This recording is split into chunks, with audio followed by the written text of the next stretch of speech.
Alors pour ce qui est donc des secteurs porteurs au Canada, et si on aborde dans un premier temps le Québec, les grands pôles de développement ici, ce sont le secteur de l'aéronautique, les technologies de l'information, dont le jeu vidéo. Vous avez également donc le secteur de la santé. Et qu'est-ce qui explique en grande partie la vigueur de ces secteurs économiques? Bien, c'est surtout en fait les avantages fiscaux liés à la recherche et au développement.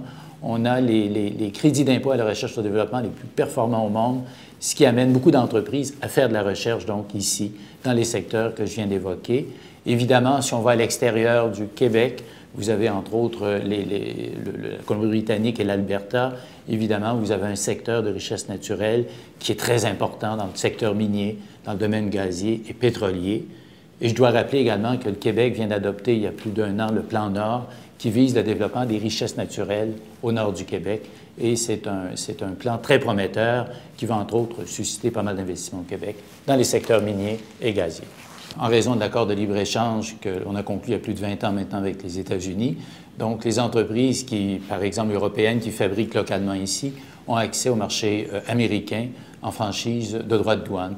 C'est sans doute, je pense, le principal intérêt de s'implanter ici. Et l'implantation, évidemment, au Canada et au Québec est généralement beaucoup moins coûteuse qu'une implantation aux États-Unis. Le principal conseil, en fait, que je donnerais à des personnes ou des sociétés qui veulent, en fait, s'implanter au Québec, au Canada en général, c'est de bien planifier leur arrivée, surtout au niveau fiscal. Parce qu'on se rend compte parfois qu'il y a certaines personnes, par exemple des Français, qui vont immigrer ici et qui ne vont pas planifier leur arrivée ici. Il faut prévoir un minimum de 3 à 6 mois pour bien planifier au niveau fiscal son arrivée. C'est la même chose pour une société. Donc, on crée une entreprise, en fait, au Canada. Ça a des conséquences fiscales. Il y a des gestes qui peuvent être posés. Il y a une planification qui peut être faite pour minimiser l'impact fiscal de l'activité donc qui se fera au Canada. Et malheureusement, généralement, on voit plusieurs entreprises qui nous consultent a posteriori et qui se rendent compte qu'ils n'ont peut-être pas fait tout ce qui aurait pu être fait pour justement donc travailler dans des conditions fiscalement plus avantageuses.